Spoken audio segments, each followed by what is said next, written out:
तो हेलो प्यारे बच्चों, और कैसे हैं आप सब। आई होप आप सब अच्छे होंगे और अपनी तैयारी को बहुत ही शानदार तरीके से कर रहे होंगे। प्यारे बच्चों, आज हमारी समाकलन की दूसरी क्लास है और इसमें हम समाकलन के कुछ महत्वपूर्ण फॉर्मूले समझेंगे जिसकी मदद से आप समाकलन का हर एक सवाल आसानी से जल्दी कर पाओगे। तो आइए शुरू करते हैं। देखो प्यारे बच्चों, अगर आपसे समाकलन पूछा जाए 1/√1 - तो इसके दो समाकलन आते हैं, दो फॉर्मूले, दो आंसर आते हैं। 1/√1 - ये बराबर होता है sine inverse x plus c के, और इसी के बराबर होता है minus cos inverse x plus c. यानी अगर आपने अवकलन टॉपिक किया है तो अवकलन में आपने देखा होगा कि अगर आप साइन इनवर्स एक्स का अवकलन निकालते तो वो आता है 1/√1 - लेकिन वहीं अगर आपसे d/dx यानी अवकलन पूछा जाए किसका, कॉस इनवर्स एक्स का, तो ये निकल के आता है -1/√1 है ना। फॉर्मूले दोनों सेम है, सिर्फ प्लस माइनस का अंतर है। तो अगर आपसे ये पूछा जाए कि समाकलन निकालो 1/1 का, तो आप साइन इनवर्स एक्स भी कह सकते हो और कॉस इनवर्स एक्स भी कह सकते हो माइनस के। सेम इसी कंडीशन में एक और फॉर्मूला निकल के आता है। अगर आपको समाकलन निकालना है 1/1 + का, तो इसके भी दो फॉर्मूले आते हैं, बस थोड़ा सा अंतर होता है। अगर आप टेन फंक्शन में रखना चाहते हो, टेन के फलन में, तो यहाँ से फॉर्मूला निकलता है 1/1 + का टेन इनवर्स एक्स प्लस के सी। दूसरा फॉर्मूला निकलता है 1/1 + का माइनस के कॉट इनवर्स एक्स प्लस के सी। ओके, अगला फॉर्मूला है प्यारे बच्चों कि अगर आपसे समाकलन पूछा जाए dx/x √(x²-1), तो इसका फॉर्मूला होता है सेक इनवर्स एक्स। चूँकि मैं आपको बता दूं, चूँकि अगर आप अवकलन निकालते हो, आपको ये फॉर्मूला याद होगा अवकलन का, सेक इनवर्स एक्स, तो इसका फॉर्मूला होता है 1/x√(x²-1) ठीक है। सेक इनवर्स एक्स का अवकलन होता है इतना, तो इसका समाकलन होता है ये, बस इतना ही है। वहीं पर अगर आपको सेक के पद में नहीं देना आंसर, आपको सेक के पद में देना चाहते हो, तो आप बस आंसर के सामने माइनस लगा देना, यानी dx/x (x²-1), इसका जो समाकलन आता है डायरेक्ट निकल के वो आता है माइनस के कोसेक इनवर्स एक्स, या आप कह सकते हैं सेक इनवर्स एक्स प्लस के सी। अगले कुछ इंपॉर्टेंट फार्मूले, बहुत ज़्यादा इंपॉर्टेंट फार्मूले, ये वाले फार्मूले तो आपको 100% याद होने ही चाहिए। जैसे अगर आपसे समाकलन पूछा जाए e⁻x dx, e⁻x का समाकलन होता है e⁻x। चूँकि ये बात आपको तो पता होगी कि अगर आप अवकलन करते हो किसका, e⁻x का, तो अवकलन आता है e⁻x, और जब आप e⁻x का आप समाकलन करते हो तो वो आता है e⁻x।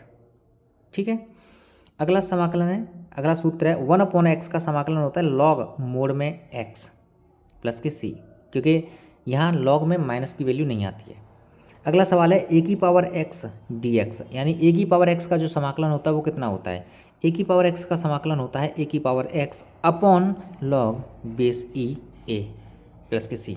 वहीं अगर आपसे समाकलन पूछा जाए -1/x² का, तो इसका आंसर होता है 1/x प्लस के सी। ऐसे ही अगर आपसे समाकलन पूछा जाए 1/√x का, तो इसका आंसर आप डायरेक्ट कह सकते हैं 2√x प्लस के सी। तो ये रहे प्यारे बच्चों कुछ महत्वपूर्ण फॉर्मूले। अब आइए मैं आपको समाकलन के कुछ सवाल कराता हूँ जिससे कि आपको ये फॉर्मूले याद रखने में आसानी हो जाए। तो चलिए प्यारे बच्चों, अब कुछ सवालों की प्रैक्टिस कर लेते हैं। अभी मैंने जो फॉर्मूले बताए उन पर आधारित है ना। तो पहला सवाल है, आपको समाकलन करना है e⁻x + 1/√x + 1/x का। कैसे करेंगे, अभी मैंने बताया था ना आपको प्यारे बच्चों, एक फॉर्मूला बताया था e⁻x का। मैं दोबारा आपको दिखा देता हूँ ये फॉर्मूले। देखो e⁻x का जो समाकलन निकालते हैं तो e⁻x आता है, 1/x का समाकलन निकालते हैं तो वो आता है लॉग मोड में x, और वहीं पर 1/√x का जो डायरेक्ट समाकलन निकलता है वो निकलता है 2√x प्लस के सी। तो आ जाओ, इन्हीं तीन सूत्रों से ये सवाल क्विकली हो जाएगा। देखो e⁻x का समाकलन, पहले तो आप इसे अलग अलग लिख लो, e⁻x का समाकलन plus integration 1/√x dx plus 1/x dx। ये वही अभी जो मैंने आपको 3 सूत्र बताए थे ना, उन्हीं 3 सूत्रों से ये सवाल बना है। तो e की पावर x का समाकलन होता है सर जी e की पावर x प्लस 1/√x। इसे सॉल्व करने के बाद ये फॉर्मूला आपके गणित में नहीं मिलेगा, ये फॉर्मूला मैंने बनाया है, मतलब मैंने ही बनाया था। ऐसा नहीं है कि मैंने इसका आविष्कार मैंने किया है, आविष्कार मैंने नहीं किया है। जब मैं कैलकुलेशन कर रहा था तो मुझे दिक्कत आ रही थी इसमें, है ना, इसलिए मैंने सोचा कि जिन बच्चों को मैं ट्यूशन कराता हूँ उन्हें दिक्कत ना आए बस, तो इसे मैंने सॉल्व करके ये फॉर्मूले टाइप में बना दिया। इसका डायरेक्ट निकलता है 2√x। कितना निकलता है 2√x। सेम ऐसे ही 1+x, ये तो आपने एक फॉर्मूला अवकलन का फॉर्मूला पढ़ा होगा d/dx log x का, कितना निकलता है 1/x। तो अगर आप 1/x का समाकलन करोगे तो वो log x आएगा। कितना आएगा log x। तो log मोड में x और प्लस कर देंगे c। ये रहा इस प्रश्न का प्यारा सा आंसर। आइए प्यारे बच्चों दूसरे सवाल को करते हैं। दूसरा सवाल है ना, ये आपको सोचने पे मजबूर करेगा, है ना, ये आपको ये सोचने पे मजबूर कर देगा प्यारे बच्चों कि इसमें करें क्या। अब ऐसा तो नहीं है कि सर जी इसमें अंश अपॉन हर वाला जो अवकलन करते हैं ना, अंश अपॉन हर वाला अवकलन वाला फॉर्मूला लगा दो। समाकलन में ऐसा कुछ नहीं लगता। समाकलन में बस आप ये बात ध्यान रखना कि हम उन फंक्शन का समाकलन ईजिली कर पाते हैं जो फंक्शन प्लस या माइनस के साथ जुड़े होते हैं। जो फंक्शन डिवाइड या इनटू में होते हैं, ध्यान से सुनना मेरी बात को, ये आपको बहुत से कम टीचर बताते हैं, बहुत कम टीचर। जो फंक्शन प्लस या माइनस में होते हैं उन्हीं का आप आसानी से समाकलन निकाल सकते हो, और जो फंक्शन इनटू में या डिवाइड में होते हैं तो ऐसे फंक्शन को पहले सॉल्व करते हैं, आसान बनाते हैं और प्लस माइनस में ब्रेक करते हैं, ठीक है, या कोई सिंगल फंक्शन में ब्रेक करते हैं, तब जाके हम आसानी से समाकलन निकाल पाते हैं। तो आओ इसे पहले सॉल्व करते हैं। एक प्रॉपर्टी होती है, एक सर्वसम्यता होती है त्रिकोणमिति की, कि साइन स्क्वायर एक्स बराबर होता है 1 - के कॉस स्क्वायर एक्स अपॉन 1 - के कॉस एक्स। अब क्या करना सर जी? अब कुछ नहीं करना प्यारे बच्चों, आपने ए स्क्वायर माइनस के बी स्क्वायर का फॉर्मूला याद है ना, 8वीं तक के फॉर्मूले आ रहे हैं, देख लो। ए स्क्वायर माइनस के बी स्क्वायर के फॉर्मूला का यूज करेंगे, तो ए स्क्वायर माइनस के बी स्क्वायर का फॉर्मूला होता है एक ब्रैकेट में 1 + के कॉस एक्स और दूसरे में आएगा 1 - के कॉस एक्स, और नीचे भी क्या लिखा है 1 - के कॉस एक्स। अब ये फंक्शन डिवाइड में ऊपर इंटू में, ठीक है, नीचे डिवाइड लग रहा है ऊपर इंटू है। अब 1 - के कॉस एक्स से 1 - के कॉस एक्स खत्म करो। अब जो मैंने अभी बताया था ना कि अगर कोई फलन ब्रेक हो रहा है फंक्शन में, यानी प्लस या माइनस के चिन्ह के साथ ब्रेक हो रहा है, तो आप उस फंक्शन का आसानी से समाकलन निकाल सकते हो, ठीक है। अब देखो प्लस के साथ, प्लस के चिन्ह के साथ जुड़ गया ना फंक्शन, इसका अलग अलग फंक्शन निकालो। 1 dx plus integration cos x dx। एक का समाकलन होता है x और इसका समाकलन होता है साइन एक्स। कॉस एक्स का समाकलन होता है साइन एक्स और प्लस के c। ये रहा इसका आसान सा प्यारा सा आंसर। आई होप आपको समझ में आया होगा। बस मेरी इस बात को ध्यान रखना, अगर फंक्शन इनटू में या डिवाइड में है तो सबसे पहले उस फलन को, उस सवाल को हल करो, आसान बनाओ, तब जाके उस सवाल को आप समाकलन कर पाओगे। यानी प्लस या माइनस में फंक्शन को लाना ही लाना है।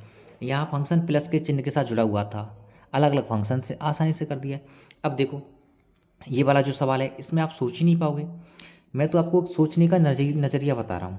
अगर कोई फंक्शन, देखो ये फंक्शन है x³ - के 1, ठीक है, बहुपद फंक्शन है, और ये भी एक फंक्शन है। अब ये डिवाइड में अवकलन होता तो अंशवत हर वाला फॉर्मूला लगा देते ये, लेकिन यहाँ लगता नहीं है।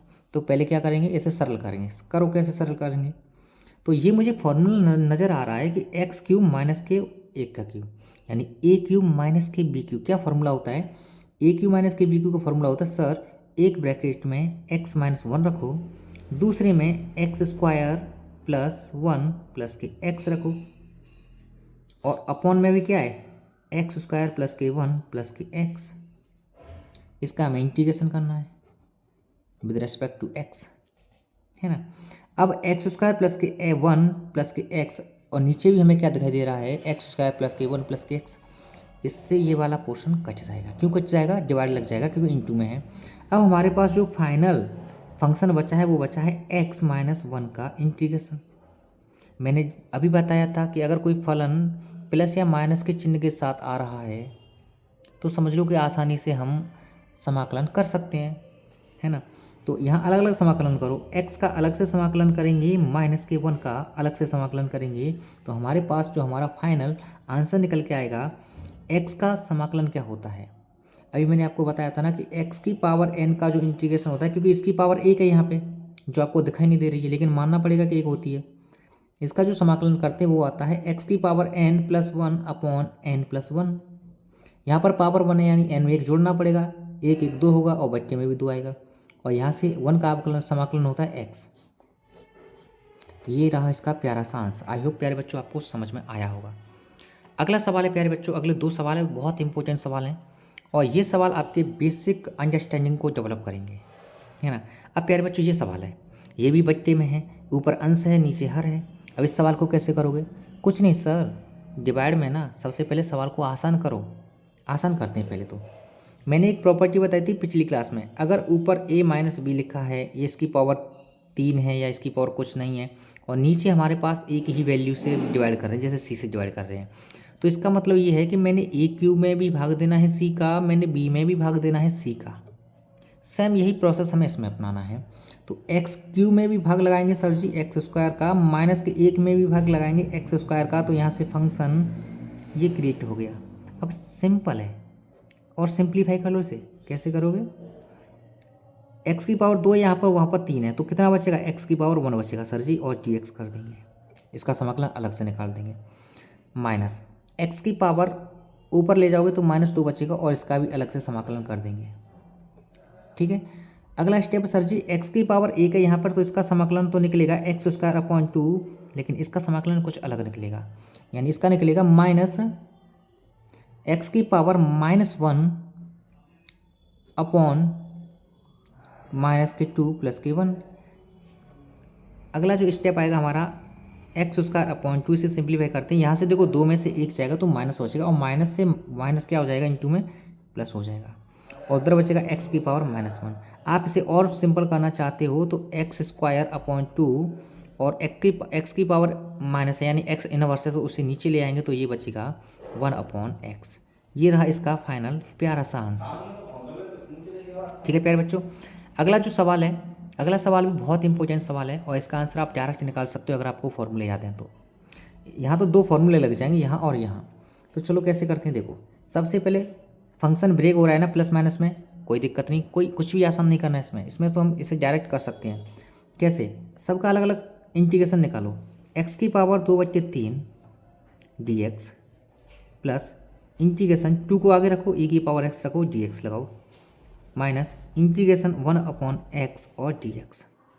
ये 2 सूत्र तो मैंने अभी आपको बताए हैं, है ना, और इसमें हम x की पावर n वाला कॉन्सेप्ट लगा देंगे। तो यहाँ से निकलेगा x की पावर 2/3 प्लस 1 अपॉन 2/3 प्लस 1। यहाँ से आगे 2 तो एज इट रहेगा। e की पावर x का इंटीग्रेशन होता है बेटा e की power x, minus 1 upon x होता है log x, log मोड में x, और प्लस के c। इसे सिंप्लीफाई कर लो। यहाँ बचेगा देखो 2/3 है, यहाँ भिन्न बनेगी तो 3 इधर जाएगा, एलसीएम 3 आएगा, 3 2 5, 5/3 हो जाएगा। कितना हो जाएगा? 5/3 हो जाएगा, ठीक है। तो चलो यानी x की पावर 2, 3 कम 3 2 5, 5/3 अपॉन 5/3 प्लस 2 e की power x minus log x plus के c। आपसे और सिंप्लीफाई करना चाहते हो तो एक स्टेप, एक लाइन और लिख लेते हैं। यहाँ से 3 नीचे ना ऊपर जाएगा, यानी 3 सामने आ जाएगा, x की पावर 5/3 अपॉन 5 प्लस 2 e की power x minus log mode में x प्लस के c। ये रहा प्यारे बच्चों इस सवाल का ये प्यारा सा आंसर।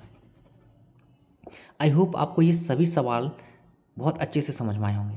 प्यारे बच्चों अगर आप ऐसे ही कम से कम समय में और बहुत ही गहराई से अपने 12th के गणित को कंप्लीट करना चाहते हो तो इस चैनल को अभी सब्सक्राइब कर लो और बेल आइकन को दबा देना।